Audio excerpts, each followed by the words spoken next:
తీసుకుంటామని చెప్పి కూడా నేను మీకు తెలియజేస్తున్నాను.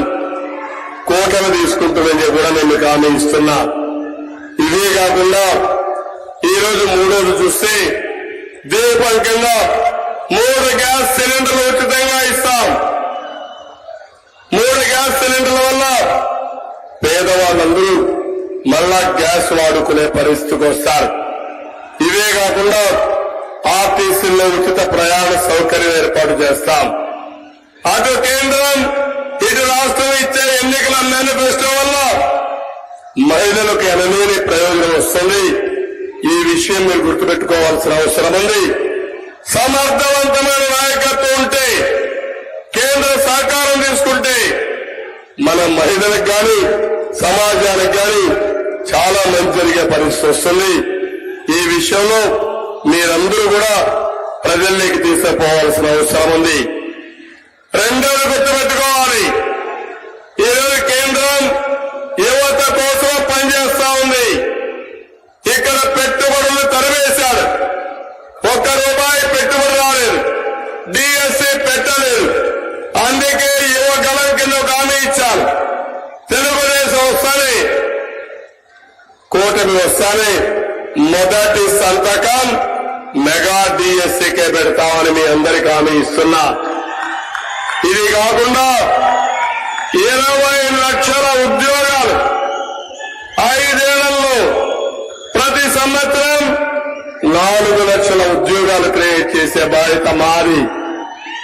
ఉద్యోగం వచ్చే వరకు 3,000 రూపాయలు నిరుద్యోగ భృతి ఇస్తామని చెప్పి కూడా నేను మీకు తెలియజేస్తున్నా.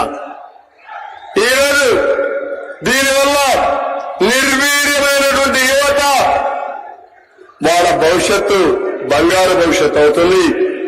అదే మరి పబ్లిక్ సర్వీస్ కమిషన్ల పరీక్షలు పెడతాం. ఇవి కాకుండా పెట్టుబడులు వస్తాయి. పెట్టుబడులు వస్తే ప్రైవేట్ ఉద్యోగాలు వస్తాయి. దీనివల్ల మన యువత వేరే రాష్ట్రాలకు వేరే దేశాలకు పోయే పని లేకుండా ఇక్కడనే పని చేసుకునే పరిస్థితికి వస్తారు. అదే మరిగా ఈరోజు మీరు చూస్తే గారు చెప్పారు, వారిని మనస్ఫూర్తిగా అభినందిస్తున్నాను. ఈ దుర్మార్గులు ఒక్కసారి మీరు చూస్తే మన అమరావతిని నాశనం చేశారా లేదా తమ్ముళ్ళు అడుగుతున్నా. 3 రాజధానులు ముచ్చట పెట్టి 3 ముక్కలు ఆటాడి అసలు రాజధాని లేకుండా చేసిన దుర్మార్గులు ఈ సైకో జగన్మోహన్ రెడ్డి. ఇప్పుడు అర్థమైందా మీ అందరికీ? మన రాజధాని అమరావతి 4వ తారీఖున మీరు ఓటేసిన తర్వాత అటు కేంద్ర సహకారంతో మళ్లీ అమరావతిని భారతదేశంలో నెంబర్ 1 రాజధానిగా చేసే బాధ్యత మాదని మీ అందరికీ హామీ ఇస్తున్నా. ఒకప్పుడు హైదరాబాద్ అభివృద్ధి చేశాం. అది తెలంగాణలో ఉంది, అనుభవం ఉంది. మళ్లీ హామీ ఇస్తున్నా మీ అందరికీ, తప్పకుండా అమరావతిని ప్రపంచ పటంలో పెట్టే బాధ్యత ఎన్డీఏది. అటు కేంద్రం ఇటు రాష్ట్రం 2 కలిసి డెవలప్ చేస్తామని తెలియజేస్తున్నా. రెండో విషయం మీరు చూశారు, అమిత్ షా గారు చాలా స్పష్టంగా చెప్పారు, మేము అమరావతికి కట్టుబడి ఉన్నామని చెప్పారు. ఇప్పుడు అడుగుతున్న ఈ యొక్క సైకో జగన్ ని ఏ ముఖం పెట్టుకొని తిరుగుతామని అడుగుతున్నా. అంటే మన ఆశల్ని సర్వనాశనం చేసిన వ్యక్తి ఈ సైకో జగన్మోహన్ రెడ్డి.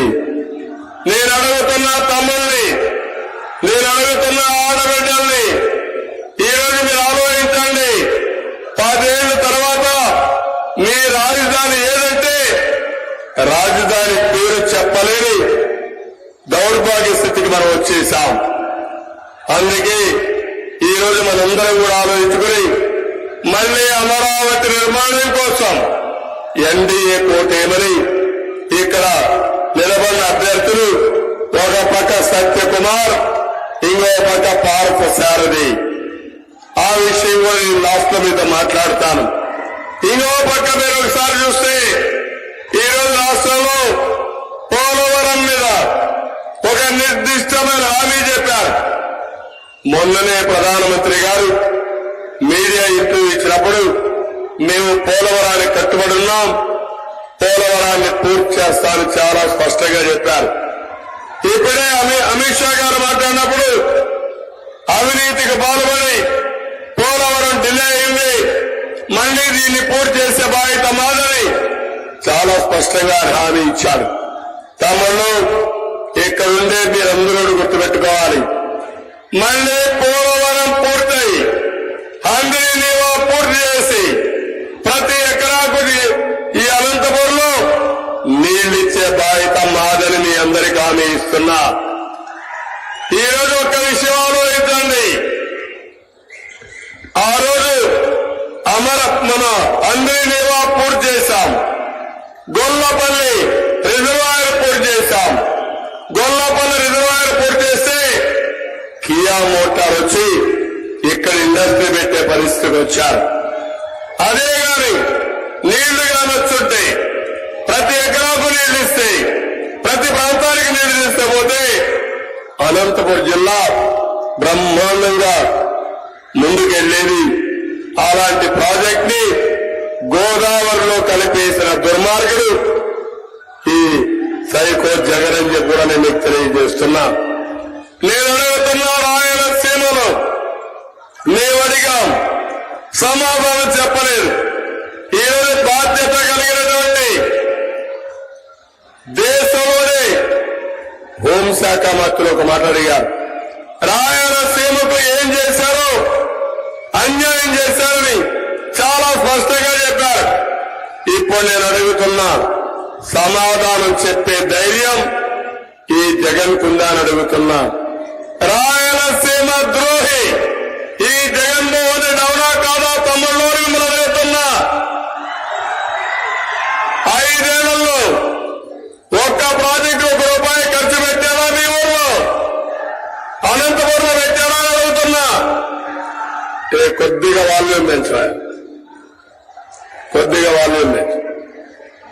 ₹1 ఖర్చు పెట్టకుండా రాయలసీమకు అతి కీలకమైనటువంటి సాగునీటి ప్రాజెక్టుని పూర్తిగా అన్యాయం చేసి ఆటకెక్కించిన వ్యక్తి ఈ జగన్మోహన్ రెడ్డి అని కూడా నేను మీకు తెలియజేస్తున్నా.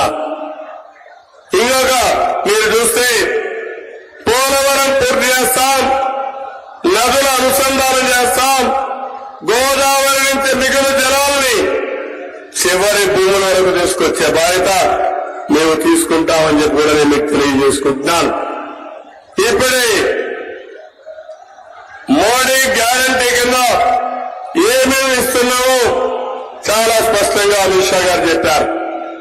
అదే సమయంలో మనం కూడా ప్రజాగమం కింద ప్రజా మేనిఫెస్టో ఇచ్చాం, సూపర్ 6 ఇచ్చాం. ఈ రెండు కలుపుకుంటే ఈ రాష్ట్రానికి ప్రజలకు ఎంతో ఉపయోగపడుతుంది.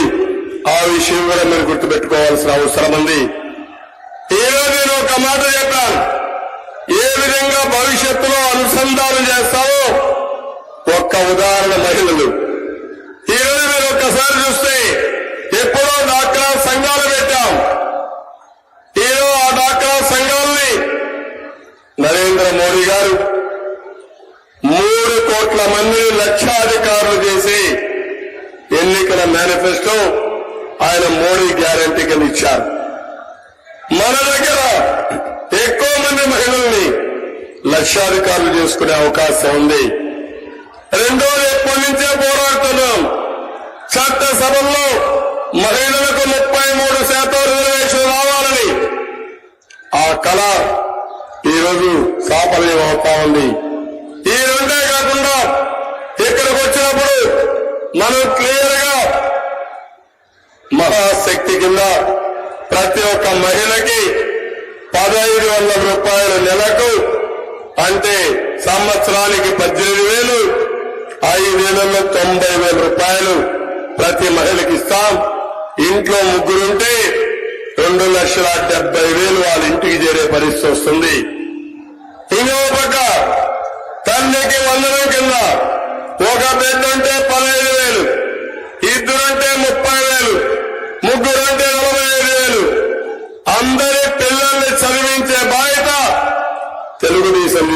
ఇస్తామని చెప్పి కూడా నేను మీకు తెలియజేస్తున్నాను. కోటలు తీసుకుంటామని చెప్పి కూడా నేను మీకు హామీ ఇస్తున్నా. ఇవే కాకుండా ఈరోజు మూడోది చూస్తే దీపం కింద 3 గ్యాస్ సిలిండర్లు ఉచితంగా ఇస్తాం. 3 గ్యాస్ సిలిండర్ల వల్ల పేదవాళ్ళందరూ మళ్ళా గ్యాస్ వాడుకునే పరిస్థితికి వస్తారు. ఇవే కాకుండా ఆర్టీసీల్లో ఉచిత ప్రయాణ సౌకర్యం ఏర్పాటు చేస్తాం. అటు కేంద్రం ఇటు రాష్ట్రం ఇచ్చే ఎన్నికల మేనిఫెస్టో వల్ల మహిళలకు ఎనలేని ప్రయోజనం వస్తుంది. ఈ విషయం మీరు గుర్తుపెట్టుకోవాల్సిన అవసరం ఉంది. సమర్థవంతమైన నాయకత్వం ఉంటే, కేంద్ర సహకారం తీసుకుంటే మన మహిళలకు గాని సమాజానికి గాని చాలా మంచి జరిగే పరిస్థితి వస్తుంది.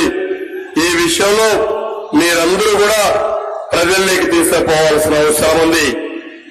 రెండోది గుర్తుపెట్టుకోవాలి, ఈరోజు కేంద్రం యువత కోసం పనిచేస్తా ఉంది. ఇక్కడ పెట్టుబడులు తరివేశారు. ₹1 పెట్టుబడి రాలేదు, డిఎస్సి పెట్టలేదు. అందుకే యువగలం కింద ఒక హామీ ఇచ్చారు. తెలుగుదేశం వస్తానే, కూటమి వస్తానే మొదటి సంతకం మెగా డిఎస్సికే పెడతామని మీ అందరికీ హామీ ఇస్తున్నా.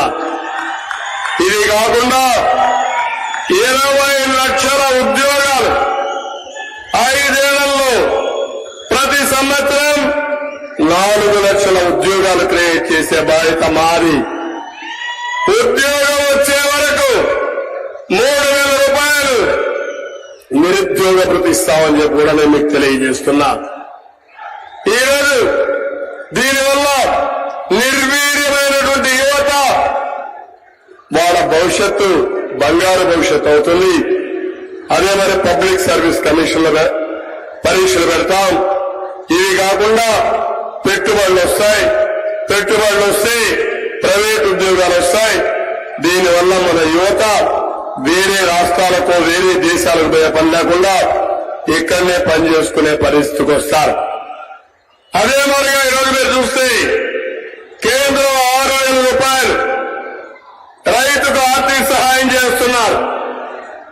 ఒక ప్రణాళిక పెట్టారు, గిట్టుబాటు ధర ఇచ్చారు. నేను అడుగుతున్నా, ఈ రాష్ట్రంలో గిట్టుబాటు ధర వచ్చిందా అని అడుగుతున్నా. ఎక్కడా రైతుకు గిట్టుబాటు ధర రాలేదు. వాళ్ళు 6,000 ఇస్తే ఈయన 12,500 హామీ ఇచ్చి ఇచ్చింది 7,500 ఇచ్చి ఎక్కడికక్కడ కేంద్రం ఇచ్చిన డబ్బులు కూడా ఈయన అకౌంట్లో పెట్టుకుని రైతుల్ని మోసం చేసిన దుర్మార్గుడు ఈ జగన్మోహన్ రెడ్డి. అందుకే నేను ఇప్పుడు ఒక నిర్దిష్టమైన హామీ ఇస్తున్నాం. కేంద్రం ఇచ్చే డబ్బులు, రాష్ట్రం ఇచ్చే డబ్బులు మీరు చూస్తే ప్రతి రైతుకు మినిమం ₹20,000 కంటే పైన మీ అకౌంట్లోకి వస్తాయి.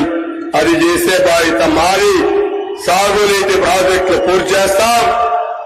ఇంకో పక్క కేంద్రం ఇచ్చే 6,000, రాష్ట్రం ₹20,000 ప్రతి రైతుకి ఇచ్చి మీ రుణం తీర్చుకుంటామని మీ అందరికీ హామీ ఇస్తున్నారు. ఇదే కాకుండా రైతులను రాజుగా చేసే బాధ్యత మారి మళ్ళా బిందు సేద్యం తీసుకొస్తాం, తుంపర్ల సేద్యం తీసుకొస్తాం. 90% సబ్సిడీతో అనంతపూర్ని ఒక హార్టికల్చర్ హబ్ గా తయారు చేసే బాధ్యత మాదని మీ అందరికీ తెలియజేస్తున్నా.